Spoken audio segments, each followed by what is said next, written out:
What's going on, YouTube? I'm here today and I've got my brand new 2017 Scat Pack charger. The main purpose of this video today is to show off the new feature for the new 2017 UConnect system, infotainment system in the car, which is Android Auto and Apple CarPlay. So anyways, I'll quickly show you guys the car itself. It is the white knuckle. White, I believe, is the color. And just a quick walk around. It's completely stock, aside from the debadging the Dodge on the back, and hopefully soon replacing the RT with the SRT powered B logo. So if you've seen, and you guys pretty much know what the Scat Pack charger and SRT look like at this point, so I won't get into any details of that. So to show off the CarPlay and Android Auto, put it here, start the car up.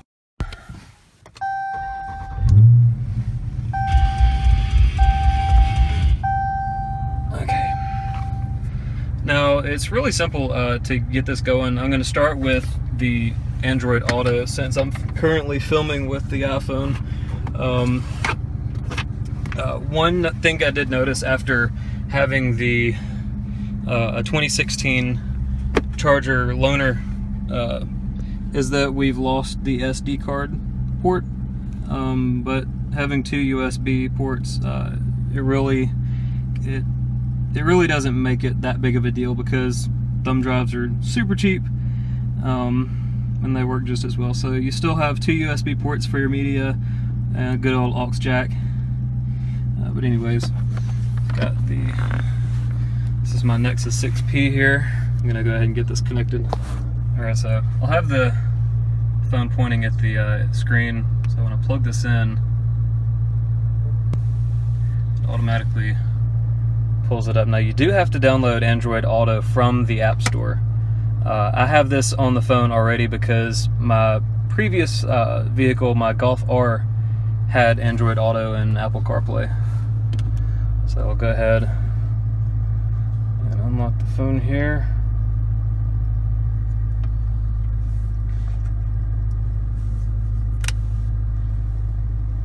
Now, when it's on, you really can't use the phone unless you swipe from the top, and then you can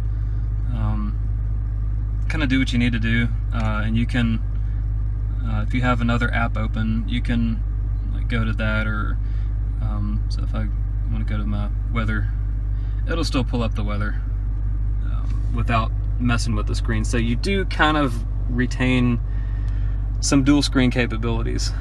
But anyways, if you just hit home, it just defaults back to the Android Auto. But anyways, Android Auto, if you're not familiar with it, it's basically kind of a stripped down version of Android's media and navigation capabilities on a big screen. So you have your home screen, which is right here, and you can go to your music, and it would be playing. I have it muted just to kind of dodge any kind of copyright infringement crap. But anyways, you have your navigation here, and it's literally just Google Maps. And with the voice integration here, let's see how this works. I haven't actually tested it in this car yet. Okay, it's not. Okay, so it looks like it's wanting to default to the actual infotainment system. So anyways, I'm going to go back to Android Auto. And let's see. Okay, Google. There we go. Give me directions to Target.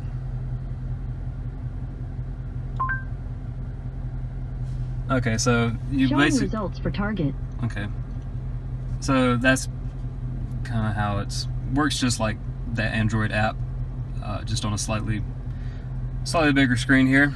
And if you go to the home screen, if you have any other apps that support Android Auto, I think Spotify is one, Pandora probably, And then you've got your phone calls, and it'll have your phone history in there. And you can go straight to. Okay, so I have Spotify pulled up, so that's what it on my phone. So that's what it grabbed. And then you've got, you can browse your library playlist, things like that. It's a really well put together interface for Android Auto. And this will just kind of take you back to your main screen for the infotainment system, but it'll continue to play what you were listening to on your phone. So that's Android Auto in a nutshell. It's not nearly as feature complete as using the actual phone for these apps, but on the other hand, you do get a much bigger screen, so the navigation is a lot easier to use. The biggest downfall for both Android Auto and Apple CarPlay for me personally is that there's no Waze support yet, and I love using Waze for navigation because it's so much more accurate with traffic, accidents, police, you name it. It's just better. The integrated traffic for the Dodge is just terrible. Like, I was in really bad traffic the other morning, and the Dodge navigation had green lines on the road that I was on, and Waze was red, indicating the proper traffic flow. So I think that the traffic has it leaves a lot to be desired on the built-in navigation, but if you're using Apple Maps or Google Maps on this screen, you're going to get much more accurate results in navigation. So that's Android Auto. I'm going to switch cameras and start filming with the 6P and show you Apple CarPlay. Okay, I'm back. This is actually the second take on this. The first one kind of got screwed up because I had the air conditioning on. It wasn't really on that much, but it was on at just the right angle that was blowing into the camera's, directly into the camera's microphone, so I decided to just redo this part.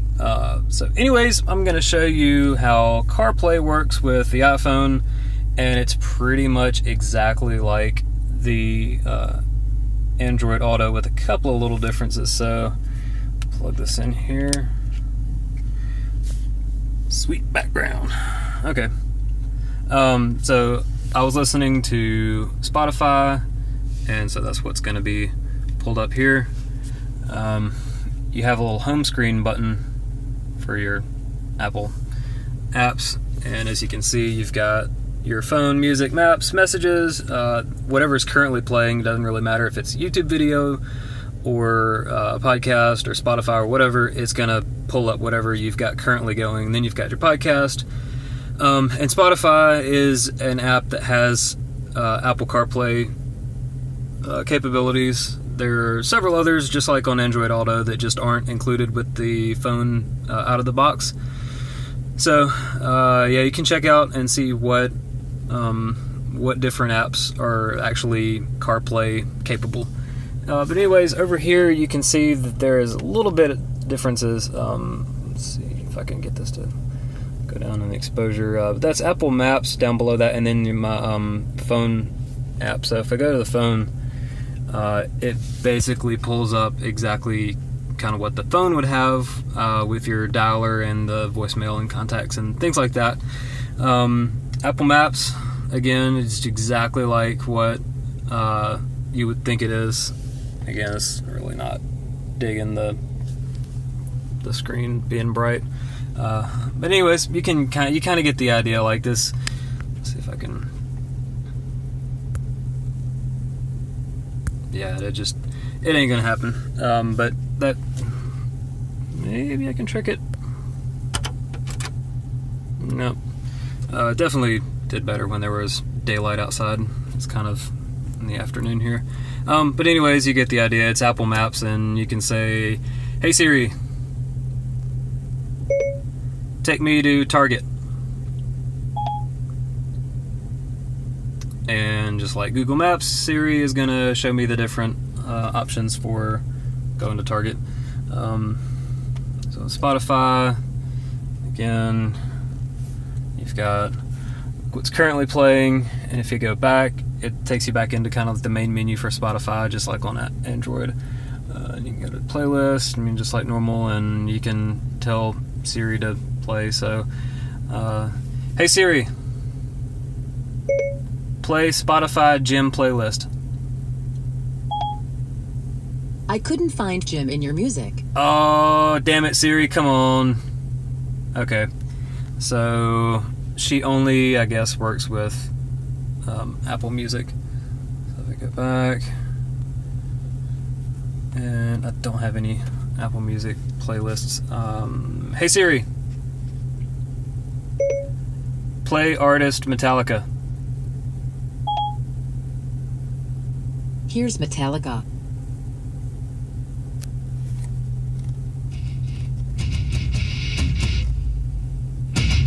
Okay, so just so I don't get hit with a copyright infringement takedown notice, I'll kill the audio there.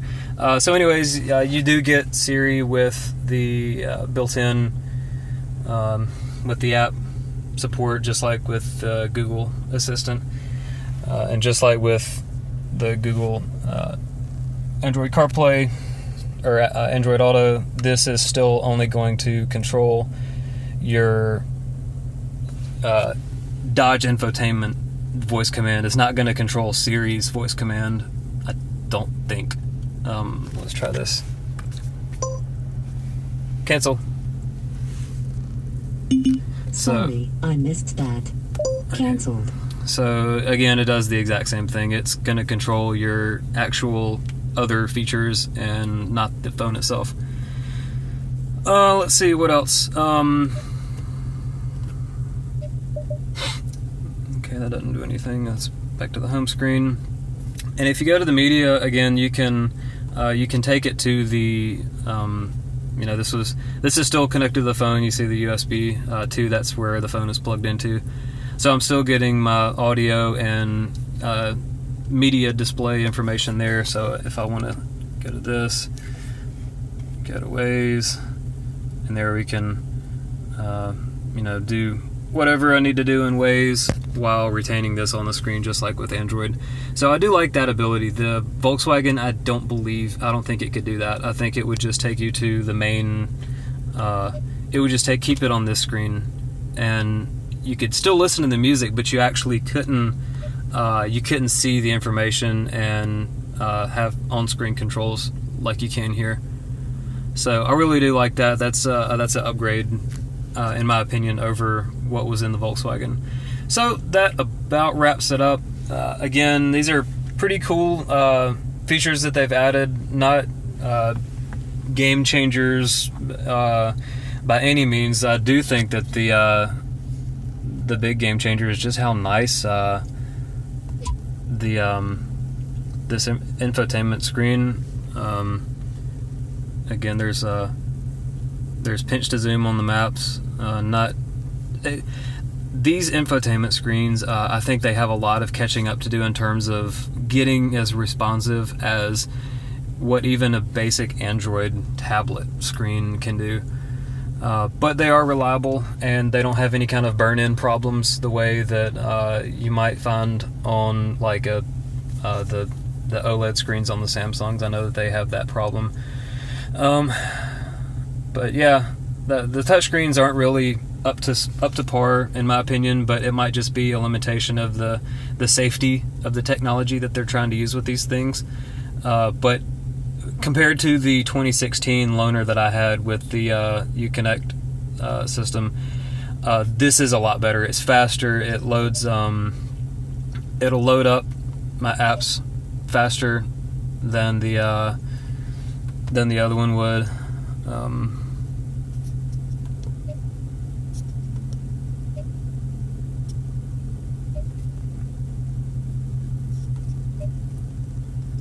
So yeah, I mean, I really do like it. It's a noticeably higher resolution display as well, so it looks a little bit cleaner than the other one.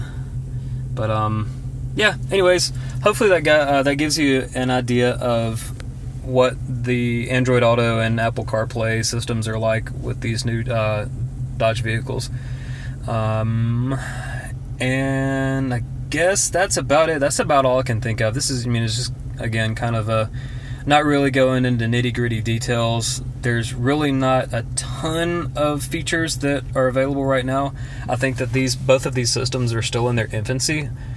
And as more and more vehicles come out with the capability to plug in these smartphones and interact with them with the infotainment system, I think that we're going to see more and more apps that support the ability to integrate with that. I'm really, really hoping that we get Waze integration, this year. I mean, that would be nice. That would be really nice because I love Waze. And so, yeah. And I also think that having split screen abilities, like to have, like, basically as if you were looking at two phone screens, that would be really awesome. And I doubt that that's anything that Apple's going to do, but that's something that I could see Android happening with Android Auto. But that would be really cool to have, like, one screen with your Android text messages or your Google Music or Spotify playlist here, and it stay there, and then have the ability to have a second half of the screen where you can flip between your text messages or your phone calls or any other page of the available Android Auto apps. I think that would be really neat. I would really like to see that. But for now, we get the having to deal with two separate screens to get something like that. But anyways, I'm kind of rambling here. Anyways, thanks for checking out the video, and I'll see you guys later.